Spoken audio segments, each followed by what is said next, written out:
It's the Fulhamish podcast, your independent voice of Fulham FC. My name is George Cooper and welcome to the show. Now, a handful of times a season, a game like this comes about. We watch it, we take it in, we revel in it, we talk about it on the way home, watch it on Match of the Day, dream about it when you go to bed, watch Jim's highlights as soon as you wake up, and here we are. We are delighted to have you here listening to this Fulhamish podcast after Saturday's superb performance at home to Nottingham Forest. Marco's boys felled the tricky trees in a game which really should have had a higher scoreline. Chris Wood got his obligatory goal, but other than that, they didn't have a peep. We were all over them. Aerial mastery from ESR, and bagsman Calvin Bassey stole the headlines, but make no mistake, this was a team victory. Joining me to talk about Saturday, and I've got a feeling this is going to be a very fun podcast, is Dan Cook. How you doing, mate? Doing good, Coops. Exactly the same as you. Just riding this wave. It's beautiful. Yeah, it's lovely. It really is. Drink it in. Also with AF. How you doing, mate? Yeah, all good. Thank you. I finally warmed up. Yeah, it was quite a chilly afternoon on the banks of the Thames. We're also joined by Avais. You good, mate? Yeah, very good. Still buzzing after what was a tremendous afternoon. I even woke up early to watch the highlights and I got asked by my wife, why am I watching the game for the fourth time when I was at the game? But it's one of those days you had to watch it a few times, eh? Yeah, is there any sort of content surrounding that game, just give it to me, inject it. I've even sort of ventured into the opposition sort of fan channels to see what they thought about it as well. Should we dive into some 3-word reviews? I believe you're doing the honours today, AF. I am indeed. So we'll kick off with Rick Cardis with Cottage Chainsaw Massacre. We'll move on to Barney and Chris with That's Two Deforestations. Black and White Fred with Lumberjack Lukic. And finally, Chester Stinio with Romantic Valentine's Weekend. Love was in the air at the cottage. It was a big old love-in. Dan, I think that it was our finest home performance of the season so far. Do you disagree? I do not disagree. I thought it was just a really enjoyable game to watch. And I think we were deliberating over this in the run-up to this fixture of were Fulham going to have to try and play this like a chess match and actually forego the opportunity to look good and play attractive football in order to win this game. And actually, no, Marco said, sod it. We're actually gravy when we get going. And if they want to sit back, we're going to take that ball, we're going to shift it about beautifully, and we're going to create chances. And we just dominated really from start to finish. And that, I think, not just home performance, I can't really think of many games where we've put in a full 90 minutes. That's been one of my big gripes with Fulham this season is we've done good 45s, but rarely have we made that span across two halves. And yesterday we did. And it was just fun. Like, it was fun. And the atmosphere then started to match it. You know, I think it was quite subdued at the start because we weren't sure what was going to happen in this game. But after about 10 minutes, when we saw the football that side was playing, the fans responded. And I thought, along with the best performance of the season, it was the best atmosphere of the season. It was great. Yeah, it was really good fun. And going into this game, I had a strong feeling that it was going to be a really good game. I didn't necessarily think that we were going to win, but the way that Forest had played this season, you anticipated they were going to allow us to have a lot of possession, try and hit us on the counter, and I felt like that would be conducive to a really fun end-to-end match. And it's always quite a good spectacle whenever we face Forest. We seem to have quite a good matchup, and over the last few seasons, we've had the better of this fixture. So I was confident going in, and I knew it would be a good game, but I did not expect it to be so dominant and us to be so on top. I mean, Dan, how did you feel? Did you feel like confident going into this game, or what was your sort of head like going in? No, I was really apprehensive coming into this. I thought that Forest are the exact sort of team that we would struggle against, given the way that they play. But I think we benefited from the fact that Forest almost became hyper-aware of the way they play and how they could hurt Fulham by sitting deep and trying to counter, that they actually started just to sit too deep and do nothing. It was so weird when we went 1-0 up to see Forest's reaction. Everyone thought going 1-0 up against this Forest side is important because it drags them out a little bit, it makes them do something. And it didn't. The number of times where Bernd Leno and Calvin Bassey just sort of stood on the ball expecting someone to come and press them, and they just didn't. It was very much like we don't know what to do about this. We weren't anticipating going 1-0 down and now our game plan doesn't really work. And Fulham proved me 100% wrong, and I'm so glad they did. And we started to see the better of some of the players that maybe we've been asking for a bit more of recently, a bit of confidence from those players who looked low. And it all just sort of combined into a performance that really pleasantly surprised me and gives me a lot of hope going forward. Yeah, absolutely. And you mentioned there, the Forest game plan just did not work. You saw the team sheet when it came out of Avais. They were going for 5 at the back. We're thinking, how on earth are we going to break down this team? But it just did not work. It, reverted to 4 at the back for the second half for exactly that reason. But what is it you think about the way Marcus set up, whether it be the lineup or just the way that our game plan was that allowed us to get at Forest in the way that we did, especially that first half of us? You're right. When we saw that team and you see 5 at the back, you think another low block that then plays on the counter is exactly what's been our Achilles heel at home this season.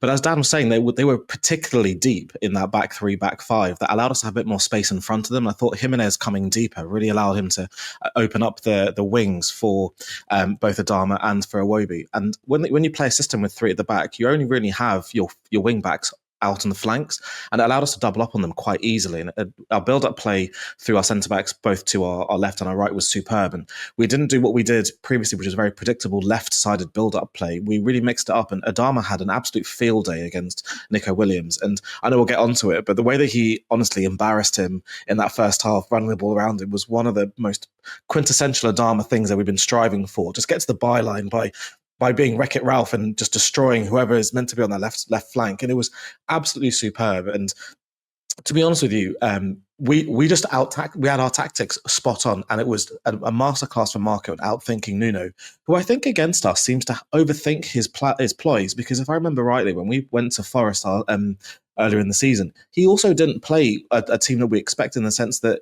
Hudson-Odoi was on the bench then, Alanga was on the bench then. And even today, I kind of expected Hudson-Odoi to have had a bigger role than he did, because when he did come on, when they did play 4 at the back, they were a lot more dangerous and they matched us a bit better. So I think Nuno got it wrong where Marco got it very right. I mean, the Adama, Traore, Neco Williams battle, AF, what? Have we seen a bigger roasting this year? I think that was the most one-sided 1v1 battle, and it was like watching sort of Gareth Bale of old, just like putting on the afterburners, absolutely skinning him. And he had a brilliant performance yesterday. I think arguably our man of the match. Would you agree, AF? Yeah, I mean, I love Adama Traore. I think you've got him on the back of your shirt, haven't you? I believe I do have him on the back of my shirt. It's been a laughing stock since that happened. But I mean, the resemblance is uncanny. Absolutely, I'm very much like Adama Traore in every sense of my life. There is the thing that struck me about yesterday's performance is it was a bit more of a complete performance. Like, we have seen Adama be really good at running very many times. However, yesterday, I think coming up against Neco Williams was almost perfect, because it did seem a bit like cat and mouse, because there were times where Adama would kind of sit back on the ball and he'd just look at what was in front of him, which is so different to what I've seen before. Usually he just got the ball and he would just kind of run forwards, do some tricks, end up in the middle of the pitch.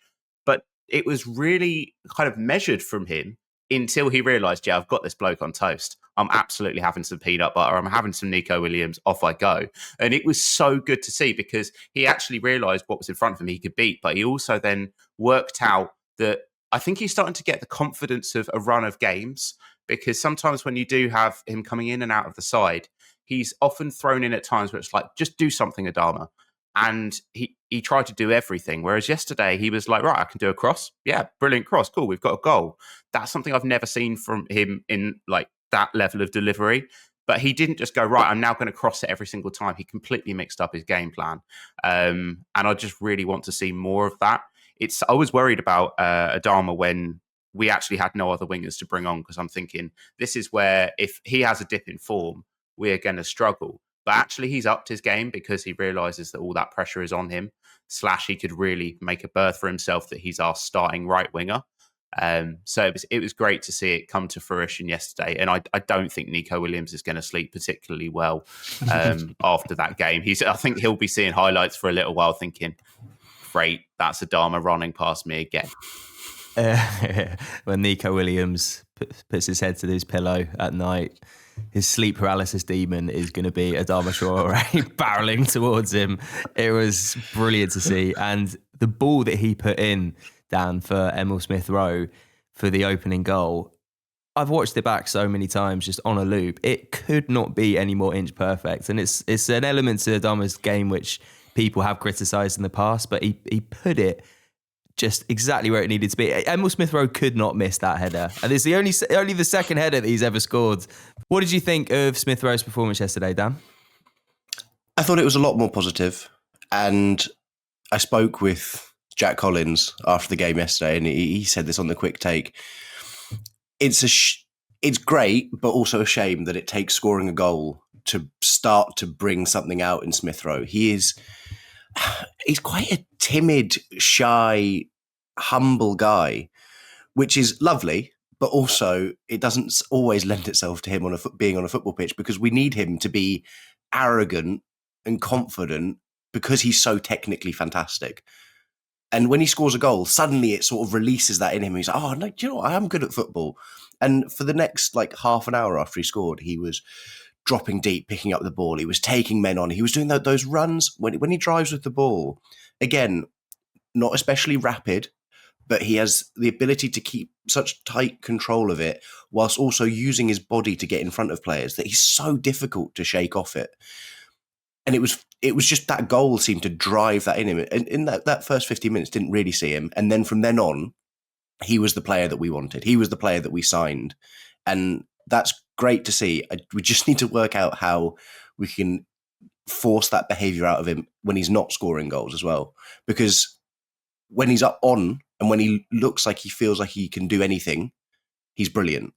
And that's what we need all the time. And I feel like we've got a couple of players like that at the moment in this squad who are almost a little bit too humble for their own good. And sometimes it just needs them to understand that they are very good at football and they are Premier League footballers. And if something goes wrong here or there, it's okay. Mm-hmm. You know, I think I've been seeing this with Alex Iwobi a bit in recent months as well, where he's not been playing as well as he was at the start of the season, still playing good football. But there are times when he picks up the ball or the ball arrives at his feet and he sees an opportunity, but he's a little bit scared to take it. And I think these players have got enough credit in the bank from the fans that they can try these things. You know, give it a go. If you have a shot from 25 yards and it flies over the bar, it's okay. You know, go again. But we would much rather see that than you shape up to run against an opposition right back and then doubt yourself, think you don't really have it in your locker, turn back and pass it back into midfield. You know, so I think Smith-Rowe needs to have this coaxed out of him, and scoring goals will help, you know, repeatedly getting on the score sheet. And I think that's what I was most excited about when we signed him. He feels to me such a good late run into the box goal threat, which is something that we really need, especially when we don't have the most prolific of strikers. You need additional goal threats coming from elsewhere. And so him arriving into the box and scoring a header is the last way I expected us to open the scoring against Forest. But it's all from the cross, as he said, Coops. And when you watch it back, it's like a hair over Morata's head. You know, if it's any lower, Morato gets his head on that and flicks it over Smith-Rowe, but then it lands perfectly on ESR's forehead. It's like inch perfect. And it's not the first time Adama has assisted by coming inside onto his left foot and curling it towards that back post, which is good to see as well. We scored against Watford. Not quite the same finish, but that cut inside onto the left and he pulled that ball back for Rodrigo Muniz in that game. And I think there was another time this season as well. So it's an interesting threat. And again, just a little bit different, mixing it up a bit. It does not always, you got to go down the line, get to the byline and put a ball in, mix up the threat. And I think that's where we caught Forest yesterday. Marco said it himself that he understood that it was going to be very difficult to score by putting crosses into the box against Nottingham Forest, because that's where they're strong. Yeah. So it was important that when we were putting crosses into the box, they were intentional and done in the right way towards players who were in the right position. And that was the perfect example of it. We had many other chances as well in the first half. Lukic came close. Matt Sells forced into a number of very, very impressive saves. He also had one for Raul Jimenez. And it was kind of frustrating that none of these went in. I think Matt Sells had, credit where credit's due, a really, really strong game. And if it wasn't for his performance, the scoreline would be a lot higher. But obviously, Chris Wood's got his inevitable goal. Avais, watching this is one of those, how on earth has he done that kind of goals? And I watched it back, and not to take anything away from Chris Wood, he's obviously a fabulous footballer in the form of his life and just this season's designated bagsman. But he's got so much to do when the ball comes to him. And the touch that he takes off his heel that sort of puts the ball behind Bassey and Andersen, if that is intentional, that is a world-class piece of skill. Like the one that you would reserve for the likes of Messi and Ronaldo, not Chris Wood. If it isn't intentional, then he's got quite lucky there. But nevertheless, he shrugged off two centre-backs. Deflection in off Bassey, a little bit of luck, but I mean, it's all Chris Wood. Is it one of those goals of us where you're like, it's just a great goal out of nowhere? Or are you thinking maybe we could have and should have done a little bit better there? It's funny because after about 30 minutes, 35 minutes, I was texting my brother saying, this is probably the best half an hour I've seen Fulham play at Craven Cottage for like 3 months. And as I send the message, this bloody annoying goal goes in. It actually starts off with Gibbs White having the ball and drawing in both Lukic and Andersen by accident because he miscontrols it. Quickly does a 1-2 with one of the midfielders, and suddenly he's got the space to lift that ball over. And it's the first time that we had one of our centre backs out of position in order for that ball to actually be effective. And I do not in the slightest think he did that on purpose. He didn't know where that ball was. If you look at it from the Hammersmith view, all three of them were sort of looking beyond where the ball then landed. So I think it was complete fluke that it hit the back of his legs. But his reaction to that is brilliant. I think because it hits his own legs, so he then knows where the ball is, and then he shoves Robertson onto the floor, which reminds me very much of when Raul scored that backheel goal against Forest last season. Last season, where he shoved Olaina on the ground. So kind of is due to us. And then as a result of that, Bassey's in a decent position to block it. It's just so fluky that it hits his chest and perfectly goes beyond Leno's hands. It's what's really frustrating about Fulham at the moment is we either concede absolute nonsense goals like that, where a couple of series of calamities happen that we can't prevent, or they score absolute bangers. There's very rare like a well-worked goal is a goal that we concede because we are so good defensively. I put my hands up to that and think Chris Wood's in the form of his life, and he took that goal superbly. Absolute beast of a man with the strength that he put onto the two defenders there. I got to put your hands up and say, he took that. The one chance he had, he scored. Fair play to him. And it was just the reaction to that goal. That was what was really pleasing. We could have got into our shell. It was the only time that Forest fans sang in the entire game was maybe the 2 minutes after he scored. But then we quieted them down because we had a series of chances after that going into the half that brought the crowd back into the game and allowed us to understand that actually, although they scored, we aren't going to go into our shell and think of them as being the team that's third in the league. We outplayed them up until that point. We can continue to do so. And I thought our reaction to the goal, both at the end of the first half and in the beginning of the second half, absolutely was brilliant. Can I just say that when Chris Wood retires from football, I'm having a party around my house. What a menace that big Kiwi is. Like, what annoys me is that I can't think of that many other strikers that kind of have this form against Fulham either. I know Wayne Rooney scored like 10 against us. But when we look back, like, there's not strikers that I go, whenever I see them, I'm like, they're going to score. But to have Chris Wood in the form of his life is even worse. And, like, I don't think there's that many other strikers that would piss me off more because I've seen him have some really bad games and still score against us. But when he's in the form of his life, it's always going to happen. So it didn't matter how bad Forest were yesterday. I knew that if he got that one chance, it was going to happen. And I was actually saying just before he scored that as well, it's kind of almost commentator's curse. I was like, yep, it's all down this end. I haven't moved my head left to see anything. And as soon as I've moved my head left, I just see Chris Wood and I just put my head in my hands. I was like, I know what's happening here. It didn't matter that he hit it off his back heel. It didn't matter that our defender was out of position. Ultimately, he was probably going to score a bicycle kick. If not, it was always going to go in because it was Chris Wood to my left-hand side.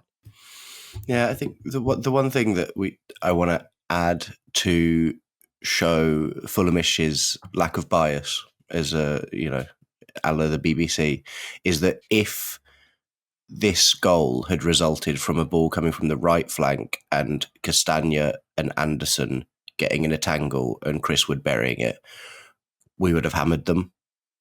And because we have been, rightly criticising our right-hand side of our defence, I thought that was a bit messy from Calvin and from Anthony Robinson. And by virtue of them both having been superb this season, they will rightly be able to get away with it, and people will shrug it off as a mistake. But I think it's fair to say that we would have really been chastising Castagna and Yoa if that had happened on their side. So it's a shame. It's a lapse in concentration. It was two of them just getting, Chris Wood exploiting that space in between them, but it was something that we've not really seen this season. It was just one of those weird moments, because usually that side of our defence is flawless. And I thought for the rest of the game, they were both superb. But just, we do have to criticise them in that moment, because Chris Wood shouldn't score from that position. It felt like everything was under control. Even the ball isn't that great. It's fine. And I think they had him in a decent place. And so the fact that he scores from there, I think Marco will be disappointed in both of those defenders' efforts. It was one of those, and because the game did ultimately end 2-1, and although it was comfortable victory, if we had conceded a last-minute equaliser, or if Forest had gone on to somehow win that game, then that's the sort of thing that we'd be really coming down hard on. But yeah, thankfully it didn't come to that. With all the plaudits that we're giving Chris Wood at the moment, I think it's a good time to shout out Raul Jimenez with his performance yesterday. I thought he was brilliant, just ran tirelessly throughout the whole game. His link-up play as well, as you mentioned earlier, AF, he was a little deeper than we'd usually see him, but that just allowed him to bring our wingers into play. And I thought he was really, really, really good. So shout out to Raul. And also, it was his head that flicked on the corner for Calvin Bassey's goal. Unlikely source, Avais. Whenever Calvin Bassey scores, his team always goes on to win. So how about that, eh? It was great to see him get on the team on the score sheet. There was so much to be happy about that goal. I mean, the delivery from Lukic was spot on for a really well-worked, clever corner that, like Jack was saying on the quick take, has been quite rare this season. So it was great to see that we had a proper plan that was executed so well. The flick on was perfect, and it was great to see that Bassey was isolated with someone like Ola Aina, who wasn't expecting the ball to come there. And there's a really funny photo of Bassey having just headed the ball sort of flying towards the goal, and Ola Aina's face is one of grimace because he's realised that he hadn't got close to Bassey. It was great to see. And I have to say, it's probably the happiest celebration I think I've seen from a Fulham goal scorer, beyond maybe Wilson's winner against Brentford. There's a really, really funny short on YouTube, Fulham's YouTube, where someone's asking Calvin, how did it feel to score the win? He's like, the W is the most important thing. Does the finger thing. W is the most important thing. And then Iwobi interrupts him and goes, the win wasn't the most important thing. You scored a goal and you did 20 celebrations and won. And you could, when you watch it back, he's absolutely spot on. Like, he's so busy with all these different celebrations that every player is waiting to embrace him after he does his celebration. It was absolutely brilliant. And it was at a great moment as well, because then we could start to really control the game afterwards. And we had enough time to really see it through. And it also just showed that when we have a slight bit of adversity, having conceded such a silly goal, that we have started to develop that mentality of, okay, well, so what? We've been dominant. Why can't we stay dominant?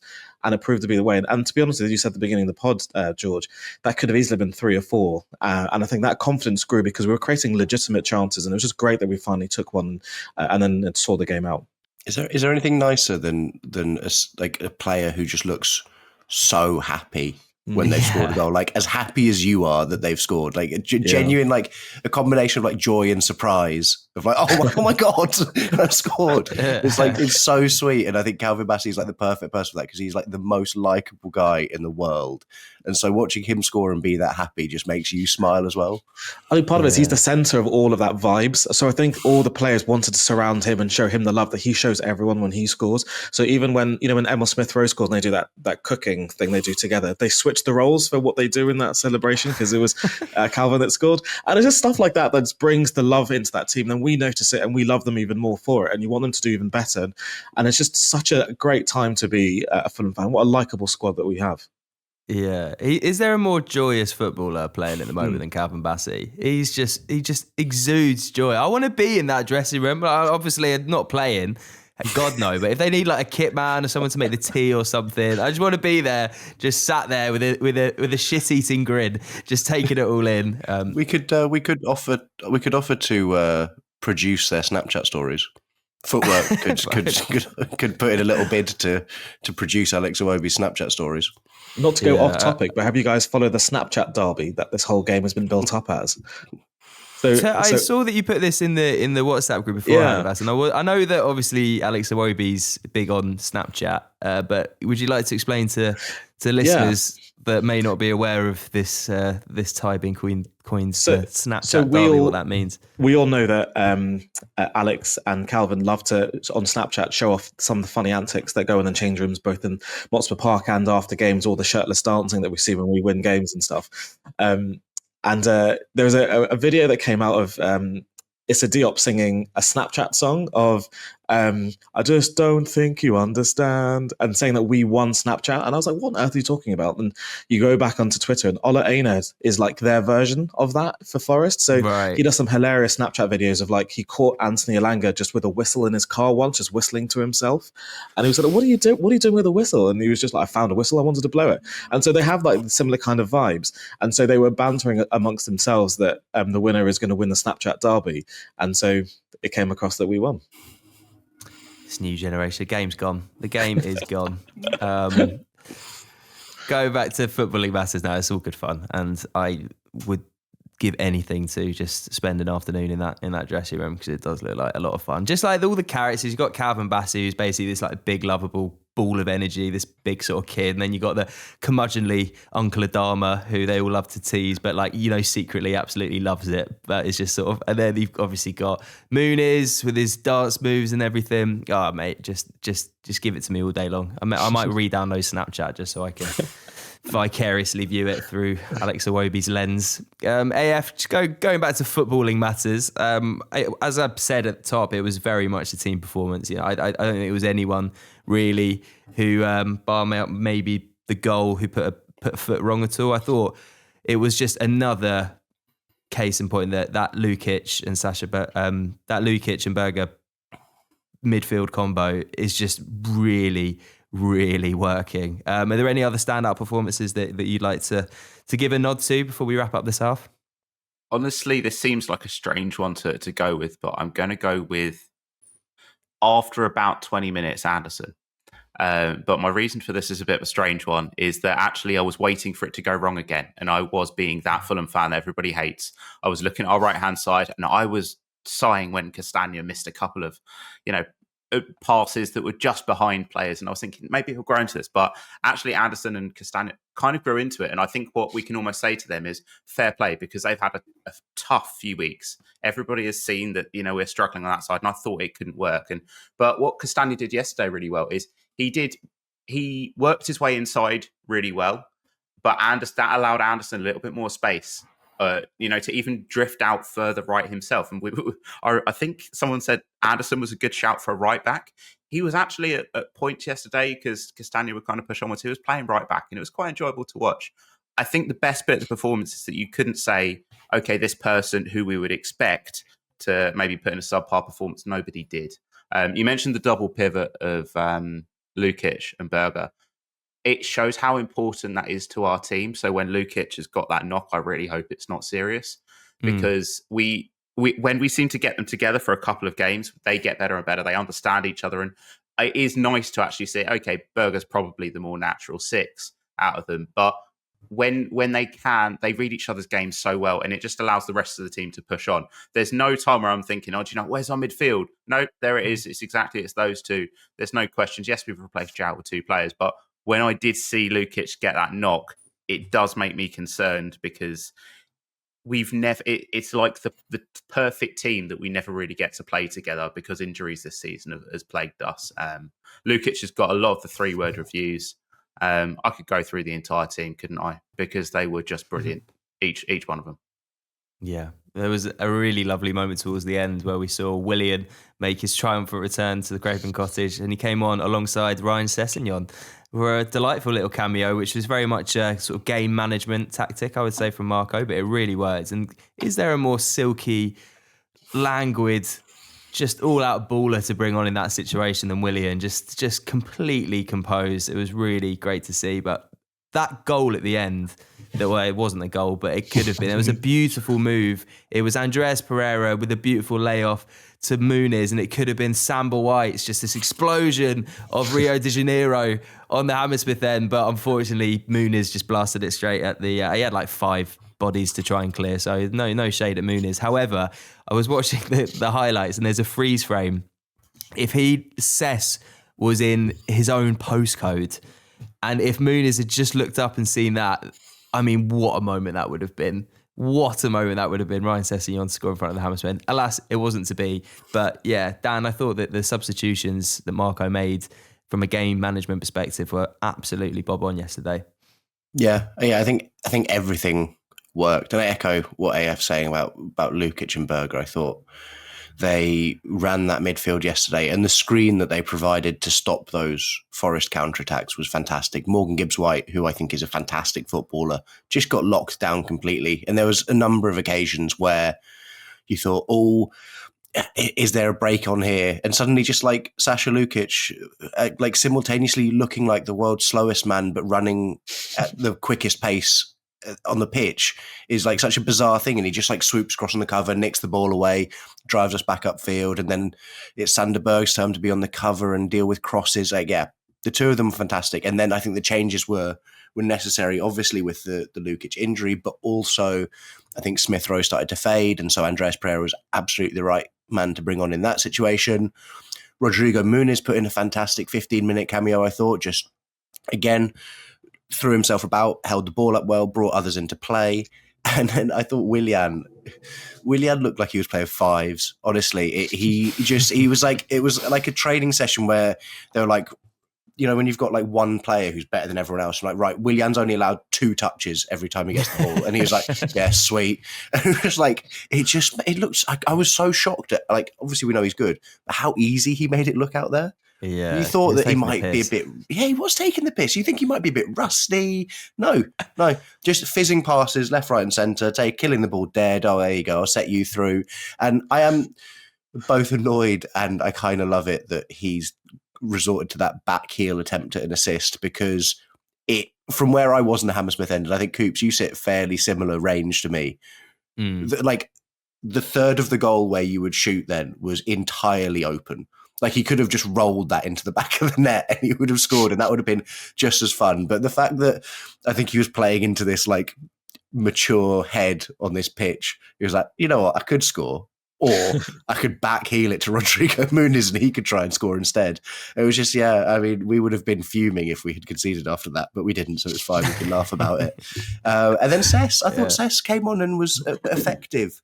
You know, he picked up that lovely pocket of that left wing-back role where Anthony Robinson shifted to the third centre-back, freed up Cess to go down the left flank. He put in a really delicious ball that Murillo does superbly to head away, because otherwise Roddy just tucks that in at the back post. And yeah, I think the only thing that would have topped it off yesterday was if Muniz had the vision and the foresight just to square it to Cess to roll home. That would have been carnage in the Hammersmith end, because it was a really lovely sort of homecoming moment, having old and young return to the pitch. And yeah, shame that didn't happen. Yeah, the only way I think that would have been possible, and obviously this isn't possible, but if Willian had somehow managed to lay it off to another Willian, who then would have seen Cess, but alas, it's not gonna happen. But would have been some moment. It's just to round up this half, just a really beautiful afternoon at Craven Cottage, one that we'll remember for a long time. I think what's also nice, it was Celebration Day as well, and it allowed us to really reflect on the fans that we lost over the last 12 months, because I think it was a real poignant way to bring the crowd together as well. And then for the players to have a performance like that on a day like yesterday was, I think it was really lovely. And what a way to honour those that we lost over the last 12 months. No, 100% of us. I was going to leave it to the second half, but perfect opportunity to mention. We had a comment from a Twitter, an ex-user called James, who said, not a question, but a thank you. Every supporter at the Cottage observed the Celebration Day tributes amazingly.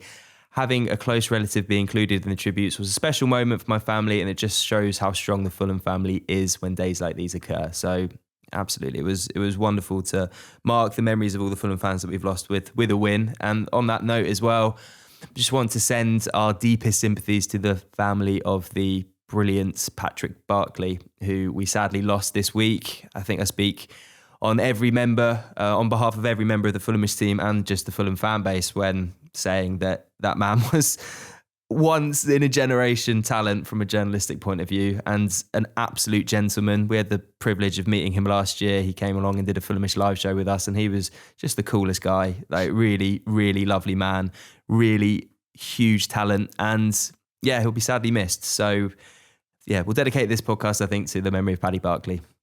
Welcome back. It's Fulhamish Podcast. I'm joined by Dan, Avais and AF. Thank you all for getting in touch with your questions. We'll start with this one from Lee Warner. Chuck it to you, AF. He asks, why are we so bloody brilliant? What do you reckon? I would go with the fact that this season we are able to score goals, but we seem a little bit more solid. So in previous seasons, what I've seen for Fulham is that it's either we're able to attack or defend. And this season, we seem to be able to do both in equal measure. We're not as good at attacking as we have been, right? We don't have an Alexander Mitrovic.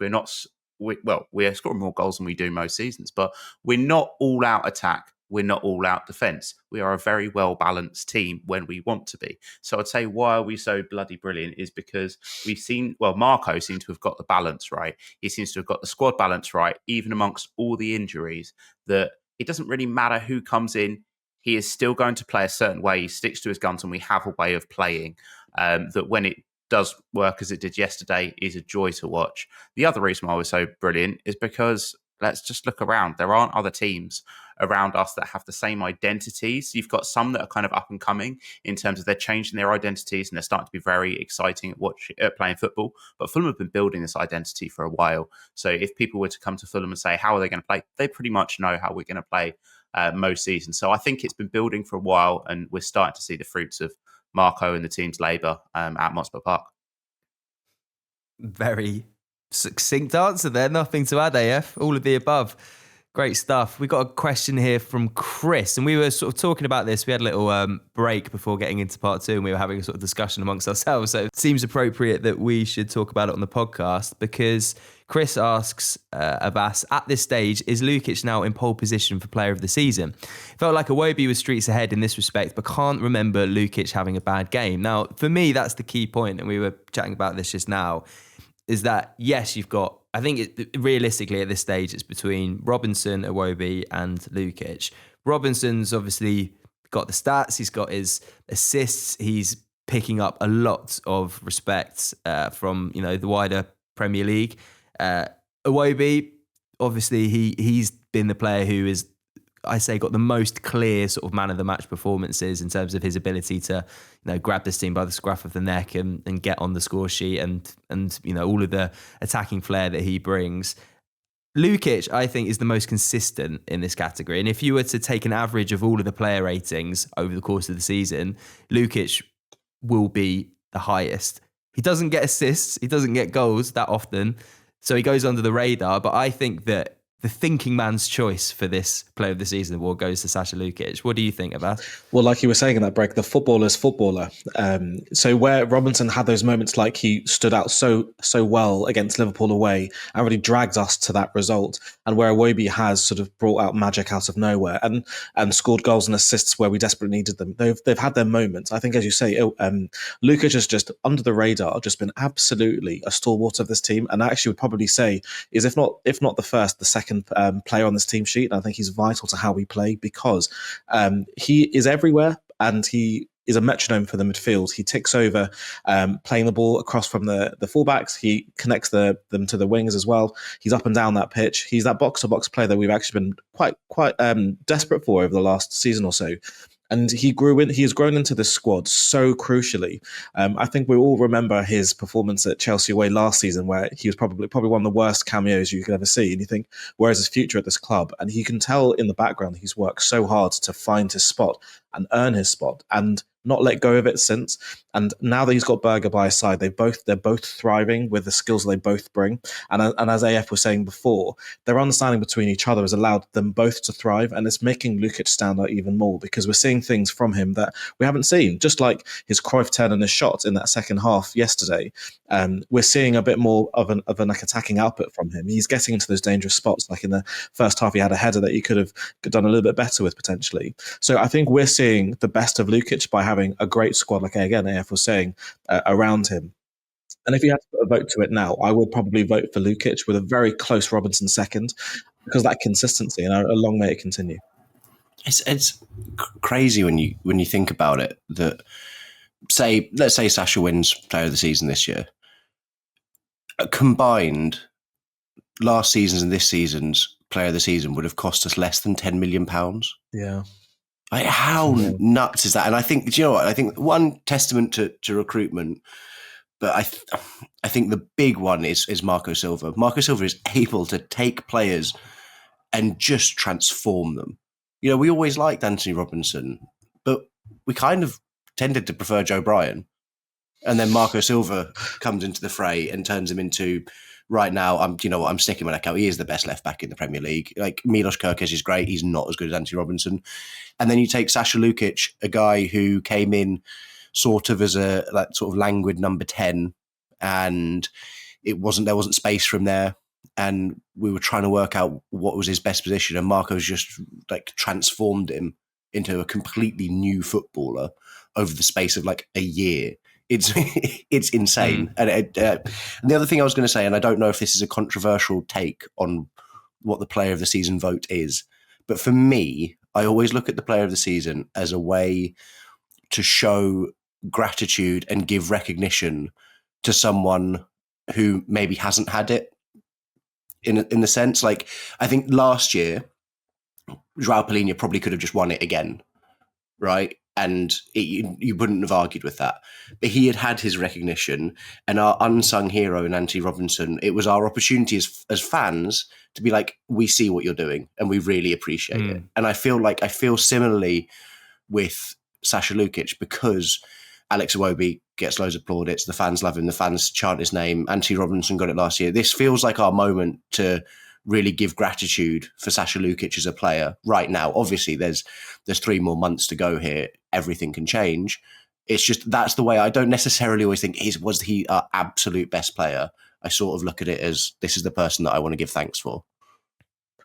I think that's a very nice way of looking at it. And yeah, give thanks. We're all sounding very sort of churchy, but no, I hear what you're saying, and it'll be interesting to see who it goes to. And for the record, I think, you know, any of Fulham's squad at the moment could be in with a shout for some reason or other. On that note, AF, we've got a question here from Max Mel 17, who asks, is this the best Fulham squad we've ever seen, including depth? 5 subs came on today and they all made us stronger. I've said this before, I feel like this is our strongest squad since 2010. And even then, with 2020, you think of the subs, the impact subs that we had, you know, we were quite regularly seeing the likes of Eric Neveland come off the bench, and I feel like our subs bench now is a lot more intimidating than it was back then. So I you know what, I'm going to go out there and say this is the best Fulham squad we've ever had. What do you reckon?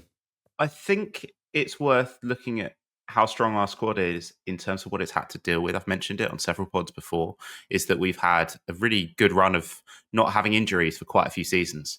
And so our squad has always looked quite strong because we've basically had the same starting 11 for most games. Whereas this season we've been tested.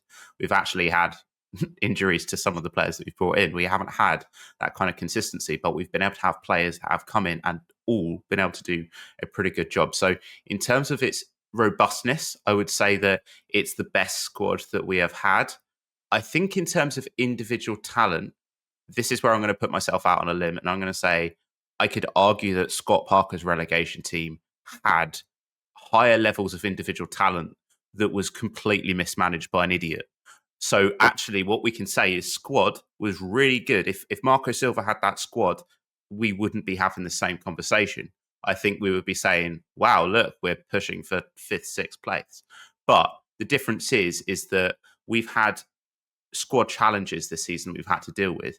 And, if someone was to say to you at the start of the season that you're going to sign Sanderberger, he's going to have an injury. You're going to have an injury to Sasha Lukic. You're going to have an injury to Harry Wilson, big one. You're going to have Reece Nelson injured. You're going to have Kenny Tete injured. I'm probably missing more off this list. Emile Smith-Rowe's been in and out through injuries as well. Pretty much everybody, apart from, luckily, Anthony Robinson and Burton Eno. And then you were to say, and Fulham will be absolutely fine and will be pushing for a highest place position, you would tell me that I was an idiot. But actually, that just shows how good this squad is. It's not necessarily winning competitions. It's not necessarily saying, do you know what, we are 4th place and 3rd place in the Premier League. But I think with what we've had to deal with, it's been robust. And I think that's the best plaudits that we can give them. I think it's also one of those, I think it's testament to the way we've gone about recruitment since we came up. And I think there has been clear progression if we now look at it in hindsight of how this has moved. Like, first season up, make the starting 11 stronger, bring in players who are going to raise the level of this team to a Premier League team. Season 2, consolidate. There were still gaps that you weren't able to plug in that first season. You still had players who were championship players that needed to be replaced. You also had to work out how you replace Mitrovic. Season 3, you've built up a good core squad. Now, how do you flesh it out? And so I think we've moved in a really nice, smooth direction to get to this point where we actually have a Premier League squad that, as AF says, is able to deal with injuries, fixture build-up. It's just, we're now, and you look across the Premier League, there are some teams that don't have this depth, and like, big shout out to teams like Bournemouth, I think, are a great example, who don't have the squad depth that we have, and have still managed to get by through a fantastic manager to be where they are. Because if you look at their bench over the past few weeks, good luck knowing who any of them are, barring like the substitute goalkeeper, because it's just academy players. And then the other end of the spectrum, you've got Spurs who haven't been able to deal with it at all. So like we've built up a really good squad and created a squad that everyone sort of jumps in and pieces into a new spot. I think the only place we're probably missing is left back, where that's that one place where we're short of a replacement player for Anthony Robinson, and that probably is where we will look this summer, I would imagine. But otherwise, there's an 18 to 20 man squad here, all of whom you're probably fairly comfortable with being on the pitch. But just to add on to what both AF and Dan were saying, what's fantastic is that we've built up to this 3rd year where we've now got a Premier League squad. And now this 4th year is where we look to kick on, where we flesh out what we are missing. Just like Dan was saying at left back, I think we've got a bit of work to do in the wings and maybe in central midfield as well. And of course, the Stephen Bender question, which should be answered very swiftly, hopefully over the summer. But we have now created the foundation from which we can then kick on even further. And I think that's where the frustration to some degree came in January, because we had already laid that foundation. And maybe smartly by the board, as much as that's difficult to say, they are consolidating their money in order to go a bit harder in the summer, where they see the value a bit better potentially. I mean, they'll know that value better than we would. But the idea is that this summer is a big summer for us, particularly if we do finish in that 8th spot and get Europe, to really invest in this squad a bit further in those positions that we do need a bit of support with, to really then have a really not mid-table squad, but a squad that could push for Europe consistently potentially.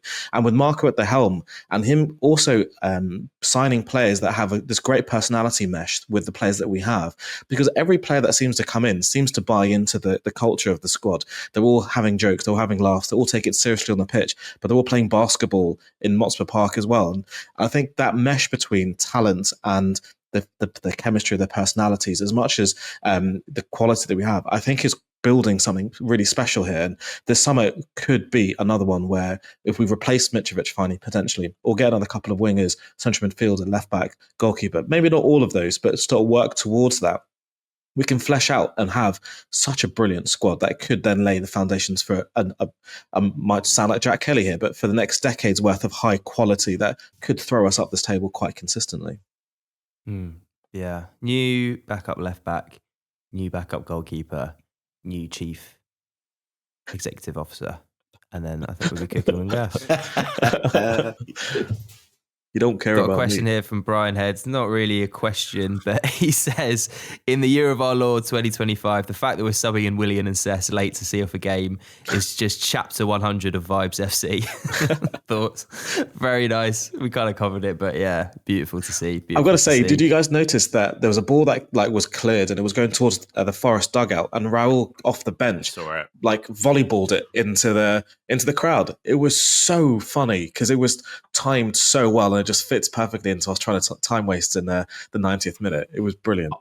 I was just hoping that would be Sasha Lukic, because if that was Sasha Lukic and he's going to be injured, would that not have meant that he then got suspended? So then he could have served a suspension. I was looking at this and I was like, when Lukic was walking off, I was thinking, if he can still get a suspension here, just do it. Just roll on the floor, roll onto the pitch, do something to get that yellow card so you can serve it. But when Rowe did that, it just shows as well, everyone like fighting for the same cause. I've seen games before be like, oh yeah, it's just up to the team on the pitch. But everyone is willing in the same direction, which is great. Long may it continue. Our time wasting and game management was quite naughty yesterday as well. It was very good. What I found baffling was one, and I completely lost my head when this happened at West Ham away earlier in the season. The fact that the referee blew the whistle and bang on 95 minutes was inexplicable, seeing as Bernd Leno had taken about a minute and a half on goal kicks alone. Like that, I was like, if I was a Forest fan, I would have been so angry. But the flip side of it was Forest sort of just accepted it. It was so weird. It felt like in that last 10 minutes, when you include the 5 minutes added time, Forest just sort of felt like they weren't going to get that goal and just let us get away with time wasting. And it sort of went quite under the radar, because usually you'd hear like jeers from the away fans. You'd see players raising their arms up, getting them to nothing. None of that was happening. We were just able just to consistently waste time, hold it in the corner, pass it about. There was the fantastic throwback. There's something that Fulham used to do, especially in those championship days, which I hadn't seen in a while, at 2-1 up, just stringing together like 30 passes for like working all the way to the edge of the box and being like, okay, now we'll go all the way back to Bernd Leno and then we'll do it the other side, down the other flank. And we were taking the piss. Taking the piss. Just taking the piss and being like, we're 2-1 up and you're not going to get another goal, so we're just going to play football. And just like really good for them. Very good. Yeah. It was funny because the Forest fans are really subdued, because as you say, they would be the ones to make a lot of noise, not just during the game, but at the end. But they kind of also accepted, as you say, Dan, that they weren't going to get anything out of it. They didn't really have any clear-cut chances in that last 10 minutes. And the crowd just wasn't on their side. They were just deadly silent. It was very unusual for a crowd that's normally really up for these kind of games. I was quite surprised by it. Yeah, I thought that as well. Forest have normally been really loud whenever they come to Cottage, but I guess it's just down to the dominant display that we put on. I've got a question here. You sort of alluded to it earlier in the pod, Avais, but I'd be quite interested to hear your thoughts, Dan. So in this era of yo-yo, why is the class of 22, so Bournemouth, Forest, Fulham, so successful? What do you put it down to? I think it's all for different reasons. And I feel like it's probably coincidence. But we came up with an obscenely strong squad. Like we came up and we had Premier League quality players playing in the Championship and a Premier League quality manager, and we just stuck at it and we added the players we needed to do. And I wasn't worried that season when we came up that we were going to get relegated. We felt strong enough. I think Bournemouth, similarly, they just come down from the Premier League. They had a strong squad, but they are well run, and I think they sensed at the right moments when they needed to make a change. So getting rid of Scott Parker, they did it exactly the right time. I think Gary O'Neill came in and did well enough and kept them up because they had good players in there, players who were good, Dominic Solanke, Marcus Tavernier, players who were able to dig them out of games, score enough goals to stay up. And then they moved to Andoni Iraola, who is as much of a genius as Marco Silva is. He's been superb. And that's good leadership, right? The direction they've gone in is superb there for a small club with a small stadium. And they've not been afraid to throw their weight in the transfer market and be like, right, we're going to bring in a player like Evan Nilsson, who, albeit injured at the moment, has had a good impact and is a Champions League quality striker playing for Bournemouth. And they've also made profit off sales, moving Dom Solanke on to Spurs. Looks like a really smart move given that they haven't missed him this season. They're absolutely flying. And then I think Forest are the funny one, because Forest's rise could just not have happened, right? Like I think they were dreadful in that first season in the transfer market. I think they were dreadful again in the second season, and then over the summer, with Nuno at the helm, they just started to get a bit more focused. They had through luck, when they signed that many players, they were able to pick up enough gems to keep them up. And then Nuno's come in and brought it all together and actually made them into a serious football team. And so I think the reason that Forest have been able to do it is because they had the finances to really go after it. And I think that's the three that one, you need one of these three things, right? You either need a really good squad, coming up with a really good squad, which is what Fulham did. Mm-hmm. You need really good direction from ownership, which is what Bournemouth did, or you need a hell of a lot of money, which is what Forest did. And since then, if you look at all the teams that come up, I don't think anyone's really been able to do that. You look at like Leicester this season, didn't bring enough players in, and their squad is pathetic. Southampton as well, just, came up through the playoffs, playing football with a team in the Championship that was able to get them up, but playing that football with those players in the Premier League does not work. We've seen it. They're going down. They're useless. And Ipswich, good leadership and direction, good manager, probably just didn't have a good enough squad and enough money to convert themselves. Now they might still stay up, but I think that teams haven't been able to do what any of these three did. And I think it's coincidence that we all came up in the same season, but we've all provided a blueprint for how you manage that transition from Championship to Premier League. Yeah, I think that pretty much sums it up. Yeah, it's true. It's been great to see as well. I do feel like that sense of camaraderie between these supporters of these three sides as well. It's sort of like living embodiment of that Paul Rudd, look at us now, hey, meme, isn't it?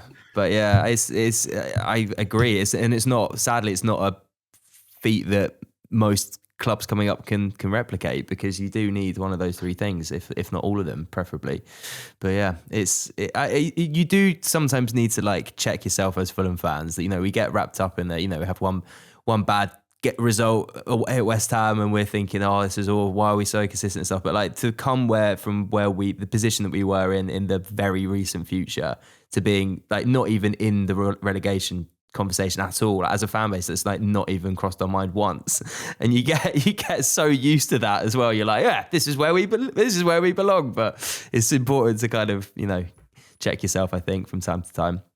But just on this note, I just want to wrap up the pod with the FA Cup draw. A lot of us were feeling a little bit despairing with the draw away at Old Trafford and bringing back some horrible memories of last time out. But in recent weeks, they've lost Ahmad to injury. They've got Martinez is also injured. They've got a lot of big injuries. If Fulham can play like we did on Saturday at Old Trafford, I've got every faith that Marco Silva is going to be putting in the work even as we speak in order to bring a really strong game plan. And we're due a result against them. I think that if we play like we did yesterday at Old Trafford, we could really smash them. I was going to say that the next 5 games really could define what direction the season finishes. With Palace, we've got Palace at home, Wolves, United, and Brighton away, and Spurs, who are in dire position at home. I think those 5 games can really springboard both our European campaign potentially and get us to the next round of the FA Cup, of course.